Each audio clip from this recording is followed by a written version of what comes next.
बाज़ार दर्शन में अभी तक हमने पढ़ा कि बाज़ार किस तरह से मनुष्य को अपनी ओर आकर्षित करता है, और बाज़ार के संदर्भ में हमने यह भी पढ़ा कि मन बंद होना, मन भरा होना और मन खाली होना क्या होता है। तो चलिए आगे चलते हैं। अब हम पढ़ते हैं, बात करते हैं बाज़ार के जादू से बचने के लिए मनुष्य को क्या करना चाहिए।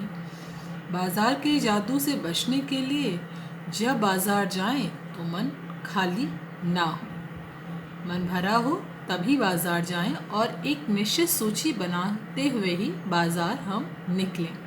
हम अपनी आवश्यकताओं को ध्यान में रखते हुए उसे सूचीबद्ध करते हुए ही बाज़ार की तरफ रुख करें, जिससे हमें भ्रमित होने की संभावना कम रह जाए।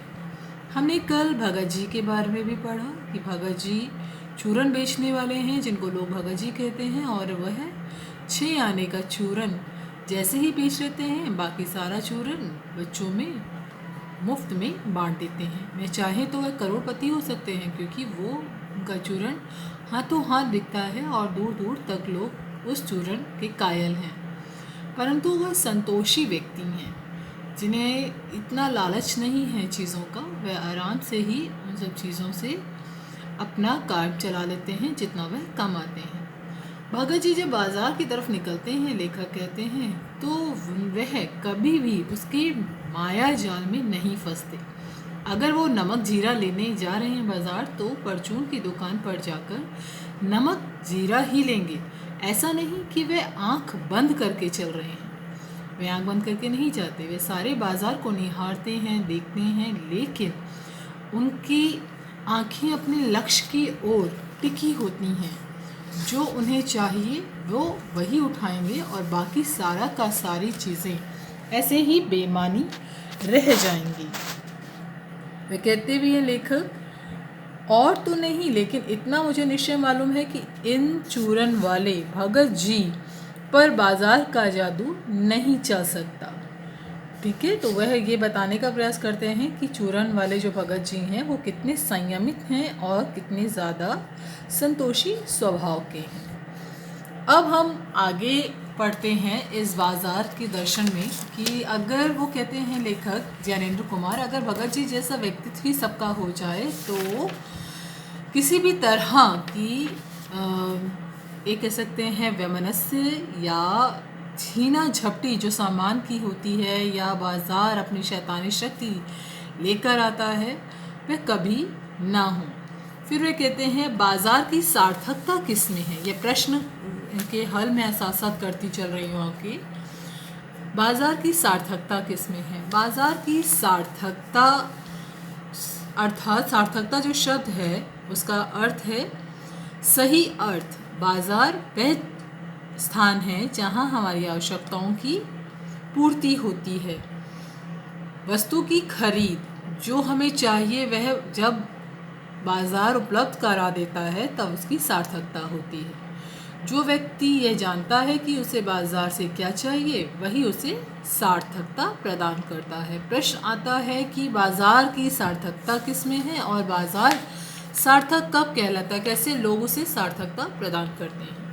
तो जो लोग जानते हैं कि उन्हें क्या खरीदना है, क्या चाहिए, वही लोग उसे सार्थकता प्रदान करते हैं। एक शब्द और आता है आपके प्रश्न में, प्रश्न संख्या 3 है, बाज़ारूपन से क्या तात्पर्य है।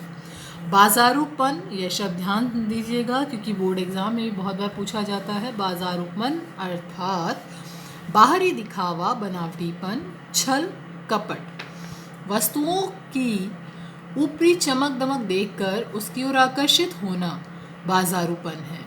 अनावश्यक वस्तुओं को इसी बाज़ारूपन के छलावे में जब व्यक्ति छला जाता है तब वह खरीद कर लाता है। प्रश्न आता है अर्थशास्त्र अनीति शास्त्र में कब बदल जाता है। बाज़ारूपन के बढ़ने से छल कपट बढ़ता है और ग्राहक और बेचक एक दूसरे का शोषण करने लगते हैं। भाईचारा इसमें खत्म हो जाता है। ईर्ष्या और शोषण पांव जमाने लग जाती है। तब अर्थशास्त्र अनीति शास्त्र में बदल जाता है। ईर्ष्या शोषण कैसे। व्यक्ति सोचता है कि सामने वाले के पास सब कुछ है, मेरे पास कुछ क्यों नहीं है। या जो बच्चा है या बालक है या व्यक्ति ये सोचता है कि मैं ही रह गया था गरीब घर में जन्म लेने के लिए, मैं क्यों नहीं एक अमीर माँ बाप के घर में जन्म लिया जिससे मुझे भी सब तरह की सुख सुविधाएं मिलती। एक ईर्ष्या, एक तकलीफ, एक तृष्णा कि हर चीज़ मुझे मिल जाए। और शोषण, फिर उसके बाद शुरू होता है शोषण का षड्यंत्र, एक दूसरे से को छल कपट किसी भी तरह से करके उन सब चीज़ों को हथिया लेने की एक जुनून। भगत जी जैसे व्यक्ति ही समाज में शांति स्थापित कर सकते हैं, ये पूरी तरह सत्य है, क्योंकि जिन व्यक्तियों को पता है कि उनकी आवश्यकताएं क्या हैं, वह वही आवश्यकताएं बाजार से पूरी करते हैं। दिखावा खत्म हो जाता है, ईर्ष्या खत्म हो जाती है और प्रेम सद्भाव जैसे गुणों का आविर्भाव होता है।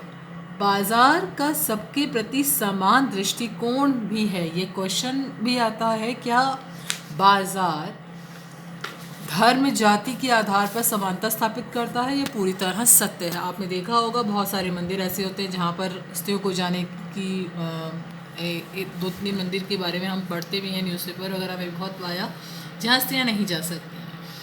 और जाति, आप पता है हमारे यहाँ जाति का बहुत भेदभाव रहा, जिसमें जाति के आधार पर बहुत सारी चीज़ें विभक्त कर दी गई।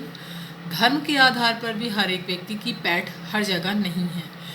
तो लेकिन बाज़ार एकमात्र ऐसी जगह है जहाँ किसी भी तरह की विभिन्नता, असमानता देखने को नहीं मिलती। वहाँ किसी भी धर्म का, किसी भी जाति का, किसी भी लिंग का व्यक्ति क्यों ना हो, बाज़ार सिर्फ उसकी जेब को भांपता है।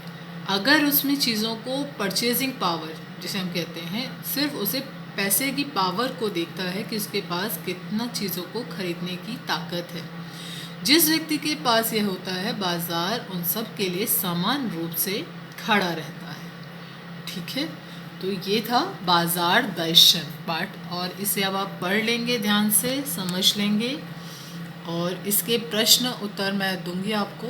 आप अगर उसमें से लगता है, क्योंकि मैंने सारे प्रश्न इस पाठ में ही आपको पढ़ाते हुए चर्चा की है, तो इन प्रश्न उत्तरों को भी आप हल करेंगे। और एक छोटे छोटे मैं नोट्स आपको मैं दे रही हूँ, वो भी आप अपनी कॉपी में बनाएंगे, लिखेंगे। धन्यवाद।